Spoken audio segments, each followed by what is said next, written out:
car's headlights glowed through the rainy evening, lighting up the wet road like a torch.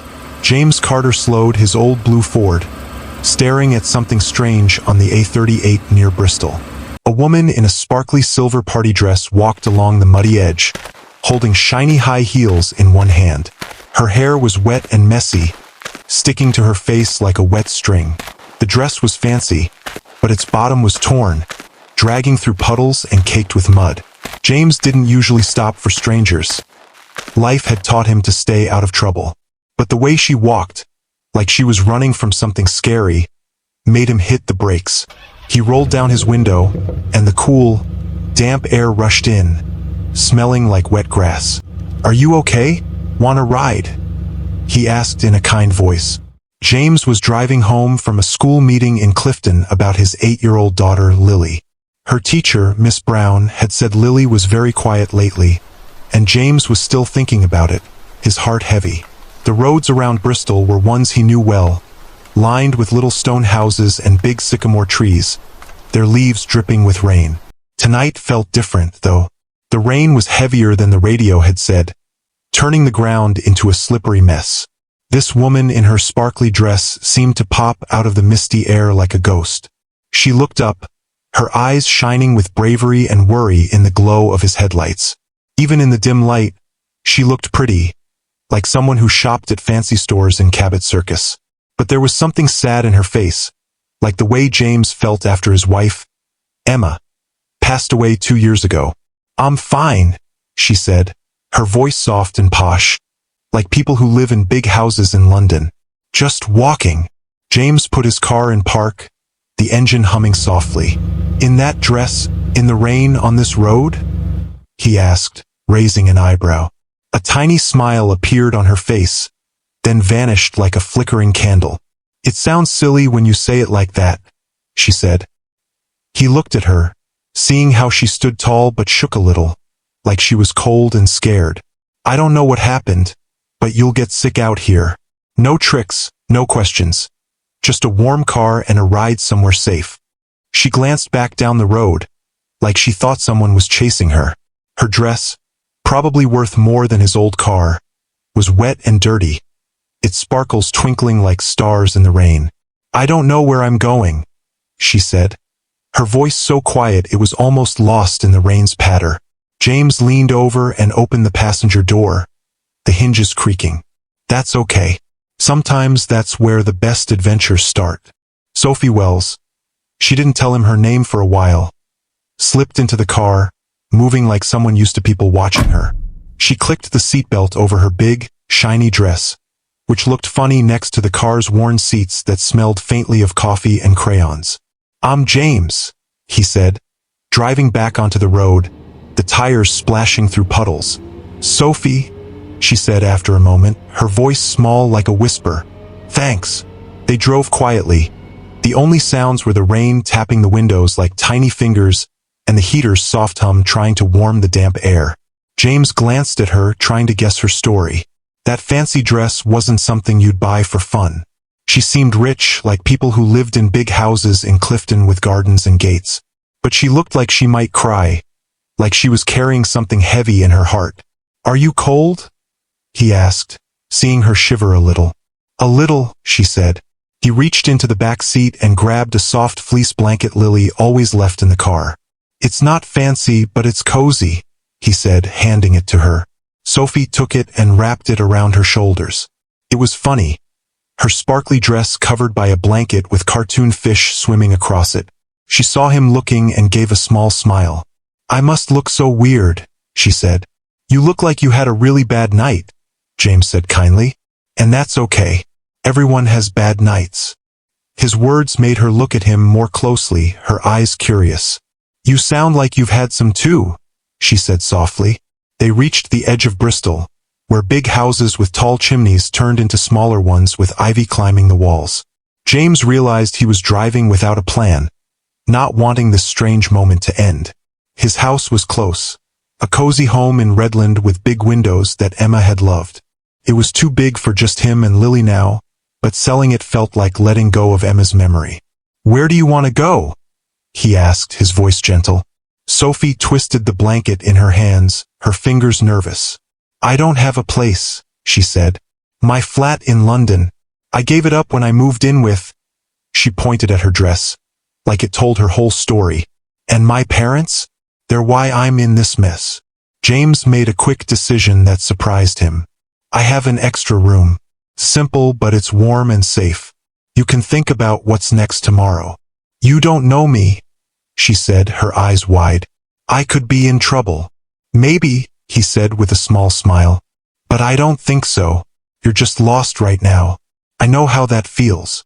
When they pulled into his driveway, the air smelled of wet grass and smoky chimneys from nearby houses. The house was dark except for a small light on the porch. Lily was at a sleepover with her friend Mia. James was glad. Explaining a stranger in a sparkly dress to his 8-year-old would be tricky. "Welcome to our home," he said, unlocking the door. Sophie stepped inside, her heels clicking on the wooden floor. The house smelled of warm wood and lavender from a candle on the table. Lily's drawings were pinned to a board, and family photos sat on shelves, making the place feel like a big hug. It was so different from the cold, fancy place Sophie had run from. "This is nice," she said, her voice warm. "My wife picked most of it," James said, then stopped, his throat tight. "My late wife." Sophie's eyes got soft, like she understood. "I'm sorry," she said. "Thanks. Want some tea?" "I was going to make some," he offered, heading to the kitchen. While James boiled water, Sophie looked at the photos. There was a young couple getting married, a picture of a baby bump, and a little girl growing up happy. Every photo showed love, real and warm, like a cozy blanket. "How long?" she asked when he came back with 2 hot mugs of tea that smelled like oranges. 2 years, James said, sitting in his favorite chair, the cushions soft and worn. "Cancer. It happened fast. Good and bad at the same time." Sophie sat on the couch, pulling her dress around her legs to keep warm. "What was her name?" she asked. "Emma. She was a nurse for kids at the hospital. She said helping people was her way of loving them." "She sounds amazing," Sophie said softly. "She was," James said, sipping his tea and looking at Sophie. "What about you? What's your story?" He thought she might not answer, but the cozy house and his kind voice made her feel safe enough to talk. "I was supposed to marry Henry Blake tonight," she said quietly, her hands tight around her mug. "Henry's smart and super rich. My parents were so happy. I was supposed to be happy too." "But you weren't," James said, understanding. She nodded, staring at her tea. "I was supposed to be the perfect daughter, the perfect wife, the perfect piece in his perfect life. But in that big church in Clifton, with all those people I didn't know, I felt like I was disappearing." James nodded, his eyes kind. "So you ran right out of the church," she said, her voice shaky. "Past the food tables, the cameras, my mum's shocked face. I ran until I couldn't anymore." She laughed a little, but it sounded sad. "Now I'm here, in a stranger's house, in a messed-up dress, drinking tea, wondering what to do next." "That's not a bad place to start again," James said gently. They talked late into the night, the rain tapping the windows like a soft song. James told her about being scared to raise Lily alone, feeling bad about moving on from Emma, and worrying he wasn't a good dad. Sophie shared how her family expected so much, making her forget who she really was. When they got too tired to talk, James showed her to the guest room, giving her one of Emma's old sweaters and a soft towel. As he turned to leave, Sophie spoke softly. "Thank you, James, for stopping and being so nice." "Sleep tight," he said, smiling. "Tomorrow's a new day." The next morning, James woke to happy voices in the kitchen. He wasn't used to noise in the house. It was usually so quiet since Emma died. Then he remembered Sophie and felt a warm flutter in his chest, like a little spark of hope. In the kitchen, Sophie was at the stove, wearing Emma's blue sweater and jeans, her hair tied back in a ponytail. She looked younger, like she belonged there. Lily sat at the table, staring at Sophie with big, curious eyes, her chin resting on her hands. "Dad!" Lily shouted when she saw him, her face lighting up. Mia's mum brought me home early because Mia was sick, and there's a lady making pancakes. Sophie turned, her lips twitching with a smile, the smell of warm pancakes filling the air. This is Sophie, James said, ruffling Lily's hair. She's staying with us for a bit. Is she your girlfriend?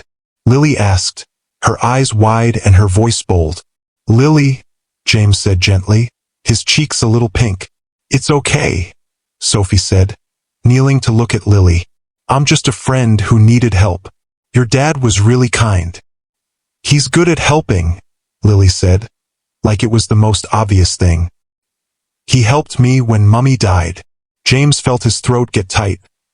Lily hadn't talked about Emma like that in months, and it hurt and warmed his heart at the same time. Your mum must have been special, Sophie said softly, her voice kind. The best mum ever, Lily said, her eyes shining. She made pancakes on Sundays, but Dad's are always lumpy. Can you teach him? Sophie winked, her smile playful. We'll show him the secret. They sat down to eat, the pancakes warm and fluffy, with a sweet smell that made the kitchen feel alive. James watched Lily, who'd been so quiet since Emma died, talking and laughing with Sophie. She showed Sophie her drawings of cats and flowers, her little hands waving as she told stories about school. It was like a light had turned on inside her. I have to go to work, James said, feeling bad about leaving. He worked from home now, helping people with their money, but he had a meeting in town he couldn't skip. I'll be okay, Sophie said, flipping a pancake with a smile. I need to think about what's next anyway. Can Sophie stay till you're back? Lily asked, her eyes big. She's helping with my art project. James looked at Sophie, who nodded. Make yourself at home, he said, grabbing his coat. When James came back that afternoon, he heard laughter from the garden. He stepped outside, the air cool and smelling of wet leaves. Sophie and Lily were by the old apple tree, their hands covered in dirt, their faces bright with smiles. What's going on? James asked, walking over, his boots sinking into the soft ground. We're planting a garden, Lily said, bouncing with excitement. Sophie knows about flowers. She says we can grow lavender where Mummy's old garden was. James felt a tug in his chest.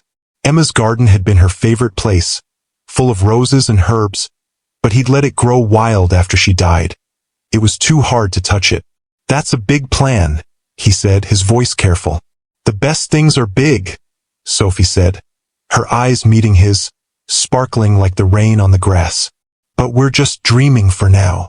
That evening, as the sky turned pink and orange over Bristol, James and Sophie sat on a bench in the garden, sipping apple cider that tasted sharp and sweet.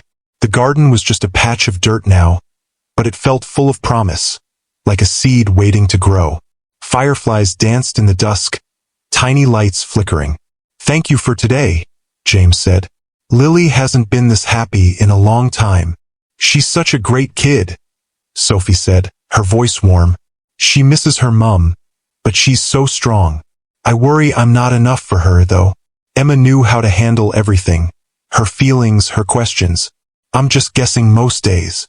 You're doing better than you think, Sophie said, her words soft like the evening breeze. Love isn't about being perfect. It's about being there, even when it's scary. They sat quietly, listening to the rustle of leaves and the far-off sound of cars on White Ladies Road. James looked at Sophie, seeing someone real, not just the fancy woman from the night before. What's next for you? He asked. I don't know, she said, looking at her cider. I went to school for marketing, but I haven't worked in a year, being the perfect fiancé. Starting over at 32 feels like climbing a mountain. You could stay, James said, surprising himself. Just until you figure it out. Sophie looked at him, her eyes searching. That's so kind, but I don't want to be a burden. You're not, he said. You're helping. Lily's herself again, and I feel more like me too. He paused, his heart beating fast. I'm not asking for anything big, just saying there's a place here for you. 3 days later, everything changed. James was in his study, papers spread out, when loud engines roared in the driveway. He looked out the window and saw 2 black SUVs and a shiny silver Bentley. cars that didn't belong in quiet Redland. Henry Blake stepped out, tall and dressed in a sharp suit, looking like he owned the world. Two men in dark jackets stayed by the cars, watching everything. James opened the door, his heart thumping. "Mr. Carter," Henry said, his voice smooth like polished wood. "I think you have my fiancée." "People don't belong to anyone," James said, keeping his voice steady. "Sophie's having a hard time," Henry said, like James hadn't spoken. "She's not thinking clearly. Her parents are so worried. Maybe they should have cared before pushing her into a marriage she didn't want," James said, his eyes firm.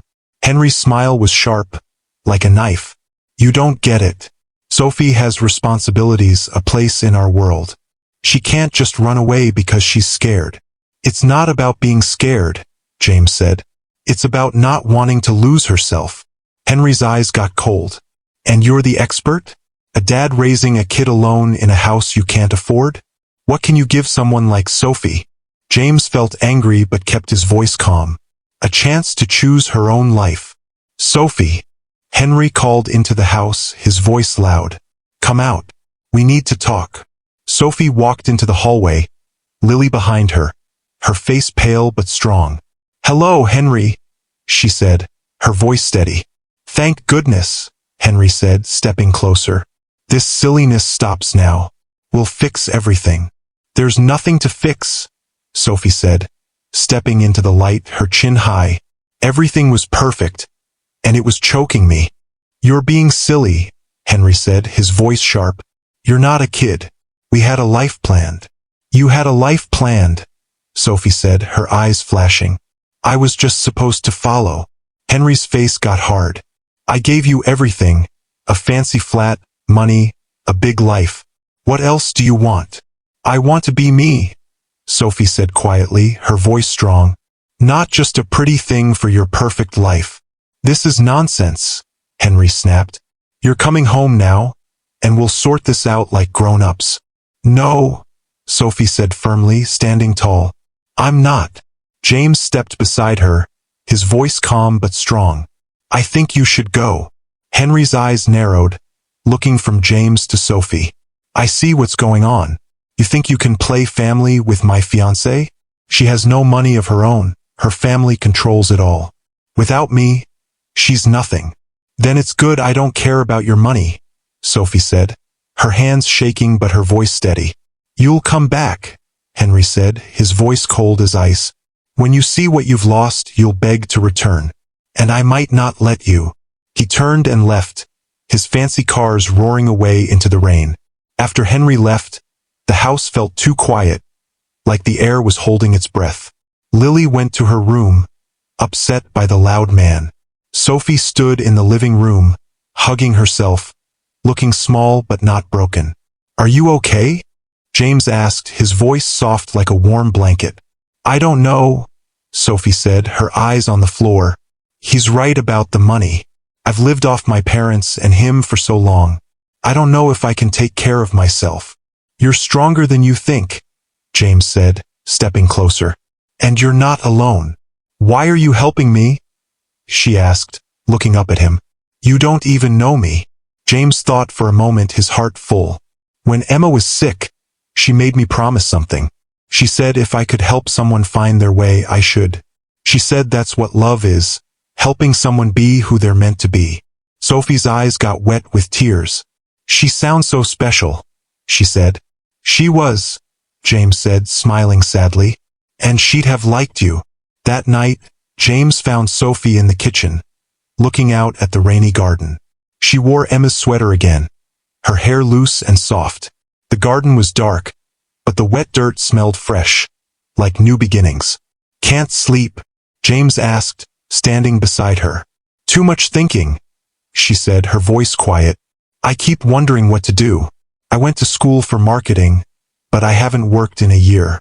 Starting over at 32 feels so scary." "You don't have to figure it out tonight," James said, his voice gentle. "Take it one day at a time."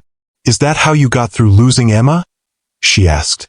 "Some days it was 1 hour at a time," he said, looking out at the garden. "It's hard, but it gets easier. Not better, but easier." Do you think you'll love someone again?